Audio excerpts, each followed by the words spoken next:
हाँ जी, सारा बहन राम राम। मैं आपके साथ राजेंद्र प्रसाद बबलू खोकर। देखो, बार बार हमारे सामने आता है कि सिंपल मेजोरिटी साधारण बहुमत है, ये क्या है, इफेक्टिव मेजोरिटी क्या है, एब्सोल्यूट मेजोरिटी क्या है, ठीक है, स्पेशल मेजोरिटी क्या है, या स्पेशल प्लस 50% राज्यों का रेटिफिकेशन जो मेजोरिटी है ये क्या है। तो ये कंफ्यूजन दूर करें। देखो, सबसे पहले कोई भी मान लो सिंपल मेजोरिटी है, उसको गिनने का फॉर्मूला क्या है। सिंपल मेजोरिटी का मतलब है कि जो टोटल स्ट्रेंथ है क्या, उसका क्या होगा। मान लो टोटल स्ट्रेंथ है किसी विधानसभा की, आप लोकसभा भी ले सकते हो यहां पे ना। मान लो मैंने यहां पे लोकसभा लिख दिया कि किसी लोकसभा की टोटल स्ट्रेंथ है 200। जैसे यहां विधानसभा लिखा तो ये राजस्थान की है, किसकी है, आरजे, राजस्थान की 200 है। तो 200 की स्ट्रेंथ है, उसका सिंपल मेजोरिटी में टोटल सीट है उसका 50% नहीं होगा। क्या कह रहे हैं, जो उपस्थित है, उपस्थित में जो वोट कर रहे हैं उसका 1/2। तो यहां पे उपस्थित कितने, मान लो 160 उपस्थित है, वोट कितने कर रहे हैं 150, तो इंटू 150 कर दो, इसमें 2 का भाग दे दो, फिर तो कितने आ गए 75 प्लस 1, तो मतलब 50% प्लस 1, तो कितना होगा 76। अब देखो 200 में से क्यों अगर 76 नहीं पास कर दिया तो पास हो जाएगा। क्या है, सिंपल मेजोरिटी है। जितने भी हमारे देश में कानून बन रहे हैं, जितने भी एक्ट हैं जिनमें अमेंडमेंट करना है, मान लो पॉक्सो एक्ट है उसमें अमेंडमेंट करना है, साधारण सिंपल मेजोरिटी से ही होगा। ठीक है, इसमें कोई ज्यादा बड़ी बारी बात नहीं है। लेकिन देश का संविधान में संशोधन करना है, उसमें भी क्या होगा, बहुत सारे संविधान संशोधन को, संविधान में आर्टिकल 4 में अगर संशोधन करना है तो सिंपल मेजोरिटी, आर्टिकल 169 में करना है संविधान के तो सिंपल मेजोरिटी। यह संविधान संशोधन नहीं कहलाता, क्यों, इन आर्टिकल में ही लिखा है। लेकिन ओवरऑल संविधान में करना है तो आर्टिकल 368 के तहत स्पेशल मेजोरिटी लगती है। अब देखो सिंपल मेजोरिटी का वापस ढंग से देखते हैं, फिर आगे पढ़ेंगे इफेक्टिव, एब्सोल्यूट। ठीक है, समझ में आ जाएगा। सिंपल मेजोरिटी का मतलब है प्रेजेंट प्लस वोटिंग का 50%। तो मैंने अभी आपको बताया सिंपल मेजोरिटी का मतलब कितना है। मान लो सदस्य संख्या चाहे 200 हो, हाउस में 160 आदमी प्रेजेंट हुए, उनमें से 150 ने वोट किया, तो इस वोटिंग का कितना होना चाहिए 1/2, कितना आया 75, इसमें 1 जोड़ दो, बस 50% प्लस 1 कर दो। ठीक, अब सामान्य कानून क्या होगा, उपस्थित मतदान करने वाले सदस्यों से आधे ज्यादा। सामान्य कानून जितने भी कानून बन रहे हैं सिंपल मेजोरिटी से, मनी बिल वगैरह सिंपल मेजोरिटी से आए। ठीक, आपसे कोई पूछे सिंपल मेजोरिटी तो बता देना। दूसरा आता है एब्सोल्यूट मेजोरिटी। एब्सोल्यूट मेजोरिटी का मतलब जैसे मान लो कि अभी सरकार बननी है, किसी भी मान लो विधानसभा है, राजस्थान की विधानसभा है, 200 की सीट है, वहां पे अगर सरकार बनानी है तो आपको 101 चाहिए है। जैसे यूपी में 403 की सीट है, तो कितना चाहिए 403 का 202, जिसके पास है वो सरकार बना पाएगा।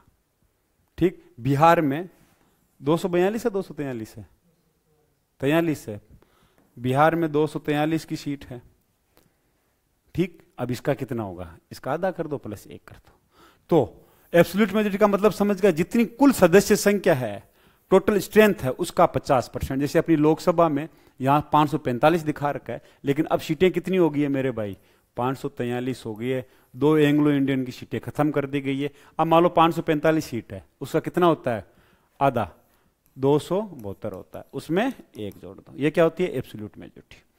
फिर आता है इफेक्टिव मेजोरिटी। इफेक्टिव में क्या होता है, एक याद रखना, उपराष्ट्रपति को उठाना, लोकसभा का स्पीकर को उठाना एब्सोल्यूट मेजोरिटी से नहीं होता, इफेक्टिव मेजोरिटी से होता है। अब ये इफेक्टिव क्या चीज है, मान लो 200 सीटों वाला मैंने उदाहरण लिया। अब 200 सीटों में एब्सोल्यूट मेजोरिटी कितने पे आएगी, 101 पे आएगी। लेकिन इफेक्टिव कहती है, मान लो इन 200 में से बहुत सारे ऐसे एमएलए हैं, किसी की मृत्यु हो गई, किसी को जेल हो गई, 2 साल से ज्यादा का क्राइम किया, सजा की है, या हीनियस क्राइम किया। हीनियस क्राइम का मतलब 7 साल की सजा से ज्यादा हो रहा है, जेल चला गया, उसकी सदस्यता खत्म हो जाती है। ऐसे मान लो 20 एमएलए के पद क्या है, खाली है। तो टोटल स्ट्रेंथ कितनी, स्ट्रेंथ टोटल 200 है, लेकिन अभी प्रेजेंट में कितने हैं 180। तो इस 180 का आधा होगा 1/2। तो 180 का आधा कितना हुआ 90 प्लस 1, तो कितनी हो जाएगी 91। तो एब्सोल्यूट में कितना रहता है 101, और इफेक्टिव मतलब जो रियल में भी प्रेजेंट जो है खाली पदों को छोड़कर 91 है। तो किसी को हटाना है राष्ट्रपति उपराष्ट्रपति को, वो तो लोकसभा से और राज्यसभा से हटते हैं, तो उसके लिए भी इफेक्टिव, जैसे मान लो लोकसभा में 545 सीट है लेकिन अभी 543 हो चुकी है, बार बार कह रहा हूं, मान लो 10% है 535, तो इफेक्टिव कितनी आ जाएगी 268। अब आता है स्पेशल मेजोरिटी। स्पेशल मेजोरिटी और special majority plus ratification by of state, कौन से स्टेट 50%, मतलब स्टेट्स का जो आधे स्टेट्स हैं, तो अपने स्टेट कितने हैं अभी 28 स्टेट्स है, इनका 50% कितना होगा 14 राज्यों के द्वारा, 14 राज्य की विधानसभाओं द्वारा। वहां पे क्या होगी सिंपल से, एब्सोल्यूट से, इफेक्टिव से, सिंपल मेजोरिटी से पास करना होगा उनको, तब जाके ये पास होगा simple majority, sorry special majority. Special majority का मतलब क्या है, जितनी लोकसभा में सीट है 545 नहीं 543 अभी कितनी है 543 सीट है। अब मान लो कि 543 सीट का कितना होना चाहिए 50% प्लस 1, तो 543 का कितना होगा 50% प्लस 1।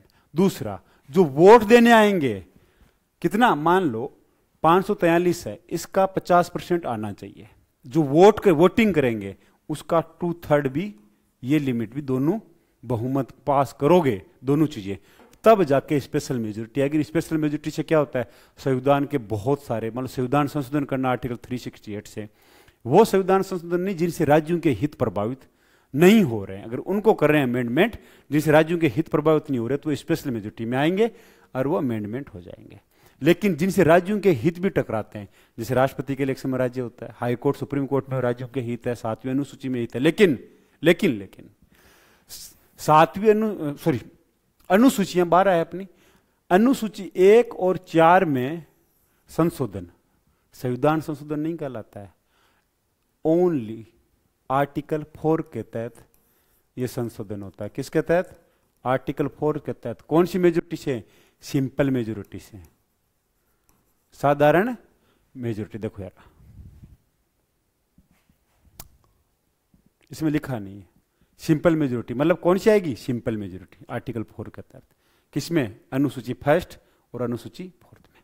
लेकिन अनुसूची 7 में अगर कुछ कर रहे हैं अमेंडमेंट, तब स्पेशल मेजोरिटी प्लस 12 राज्य के, मतलब 28 राज्य है, सॉरी 28 का 14 12 बोल रहा हूं, मेरे से गलती होगी, माफी, 28 राज्यों का 50%, मतलब 14 राज्यों के द्वारा रेटिफिकेशन वहां के विधानसभा से, मतलब असेंबली से पास होना चाहिए।